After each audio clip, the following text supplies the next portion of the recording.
Hey guys, how you going? You probably have found this YouTube video because you have searched Pollak dual tank fuel switching solenoid, part number 15324. So I'm not going to stuff about. I'm going to get under the car. I've just done one today on a 200 series Land Cruiser. So getting under it and showing you where the fuel lines go should make a bit of sense, and that's what you're here for. I'm going to show you quickly the system that I pulled off. If I can turn this camera around. Okay, there we go. So that is the solenoid I've removed off the car. Unfortunately, it has been mounted too close to the differential, and the differential's been coming up. It was mounted up that way, it's been smacking it out of sorts until it has failed. So we've changed the mounting position, but essentially the 4 hoses on one side, the top 2 go to one tank, the bottom 2 go to another tank. The 2 fuel hoses on the other side on their own go to the engine. So the 3/8 one goes to the engine and the 5/16 is the return. I think this Pollak unit is the one of the very few that will return fuel to the tank in use at that time, which eliminates cross-contamination if you get moisture or water or anything like that going on. So the tank that you are drawing fuel from is the same tank that the engine fuel pump returns the fuel to, okay? So it's a pretty good unit. Anyway, let's jump under the car. Okay, so here we are under the 200 series Land Cruiser. The last system was mounted basically just here, which was just above the center of the diff. I think what may have happened, it may have been installed on a 2-post hoist where the differential is in its drooped or full extension position, and they didn't count for that. So I've moved it across here and up a bit. So in reality, we've got close to 5 inches between the handbrake bracket and the fuel solenoid, and we've got 4 inches until the suspension is on the bump stop. So we should have a full inch of gap here at full compression on the suspension. So what have we got here? I've marked this. Let me just zoom in a fraction. Okay, so the way that I've marked this is more so probably for the owner if they ever need to ring me or work this out. But I've got them marked R for rear. So the top two fittings, I guess, on the side of the valve that has 4 fittings in total. Instead of left and right, I've got front and rear, because we've got the rear tank back there and the front tank up here. So both of these bottom lines are going to the front tank. Both of the top lines are going to the rear tank. And both of the lines coming out the other side, that only has 2 outlets, both go to the engine. I've just got marked E for engine, okay? So a 3/8 supply for the front tank, and that's the 5/16 return from the engine back to the front tank. Same again, we got for the rear tank, we've got the 5/16 return and the 3/8 supply. So how this solenoid operates is it just chooses which tank it's taking from and returning to, and it does that simultaneously with your 2 valves in there. So that's really all there is to it.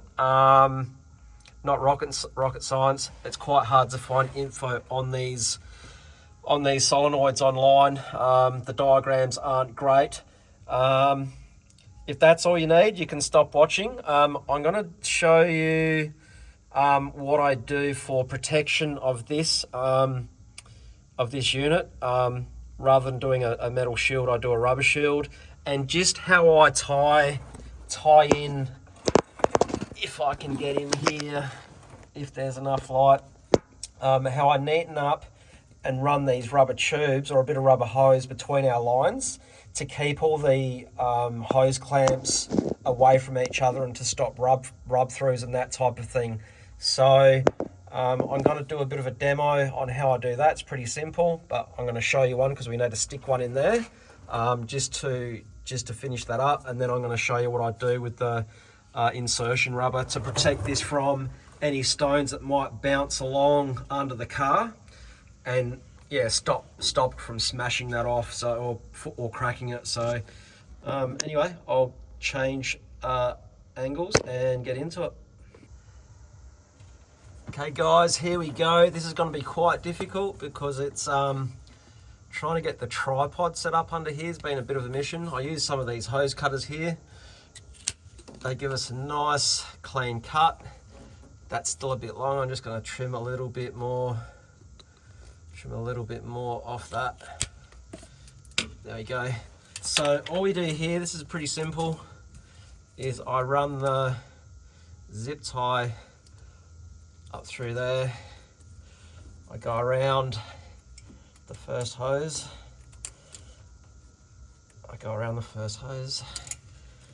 You can probably hear me shivering. Okay, I grab both the ends and I just push that up tight, like doing up a bit of a tie. Then I go around the second hose like that, and you can see it starting to take shape.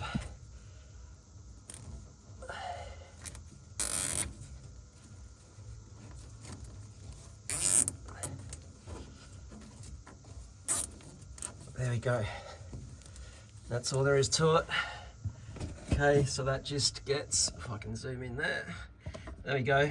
And the other thing that does is it, instead of pulling the hose flat where the zip tie goes around it, because it's being pulled up into the center, it, I guess, allows the zip tie to run more circular around the hose, if you like. And what that does is it just firms all these hoses up. I'm gonna zoom out quite a bit here.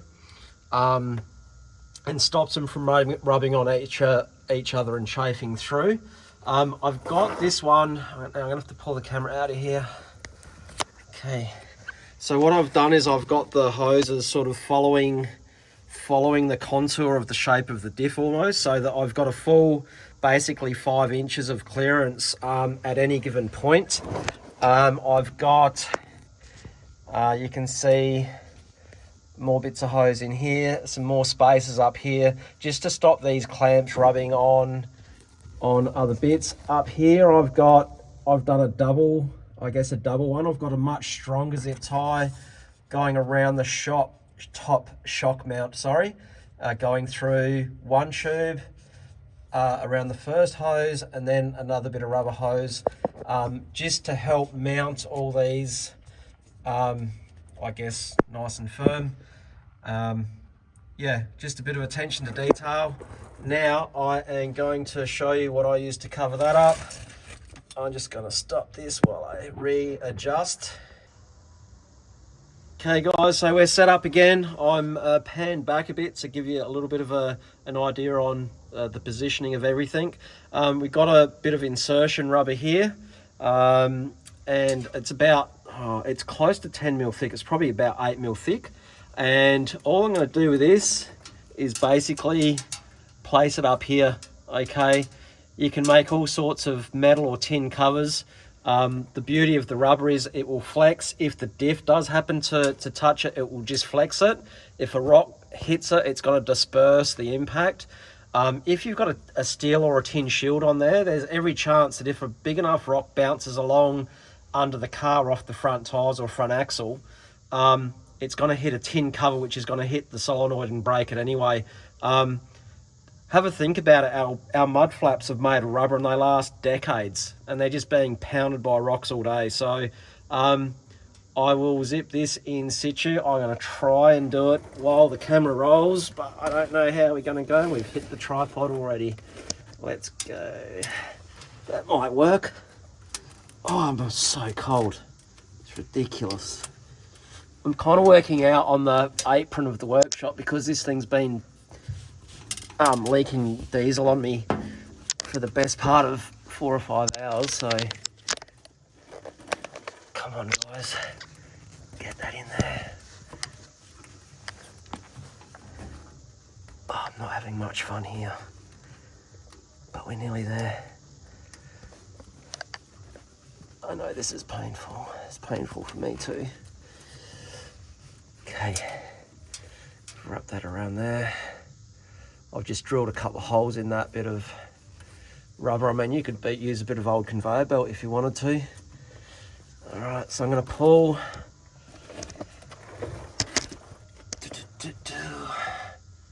I'm going to pull that top. There we go. Pull the top section through until the clasp, if you like, until the clasp section is almost in line with that other drilled hole. There we go, that should be very close.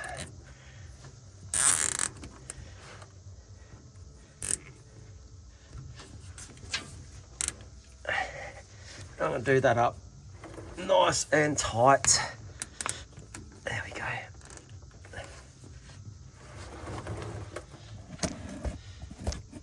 Okay, there we go. All right, it's sitting about 10 mil lower below the bottom edge of the solenoid. If I can just, I can't quite get around the corner there. Oh, yeah, there we go. Yeah, so it's sitting about 5 or 10 mil lower than the bottom of the solenoid. And that should be plenty of protection for that guy there. I mean, that will last forever. You can remove it in 2 seconds with a set of side cutters, and let's face it, everyone travels with side cutters, right? So, yeah, job done. Happy days. Thanks for watching, guys. I'm just finishing up here. Hope it gave you all the info you need and a little bit more, and I'll see you next time. Cheers, guys. Hey guys, sorry, I'm back again already. One last thing I wanted to show you that I forgot about is these flush cuts that I use whenever I'm doing work with zip ties. I guess coming from the motorsport, years in the motorsport industry, these were the standard called flush cuts because the jaws have no bevel on them, no chamfer, so it means that you can back those right up to a zip tie and cut it off, and it's absolutely flush. Okay, there's no sharp edge at all coming off of that, so it looks really neat, and you don't have that little sharp bit hanging off that's going to cut your hands while you're working, e.g. Okay, so and also one more thing, please like and subscribe if you found this handy. It will really help us out to try and get to 1,000 subscriptions. So like and subscribe if you have got anything out of this video. Thanks, guys.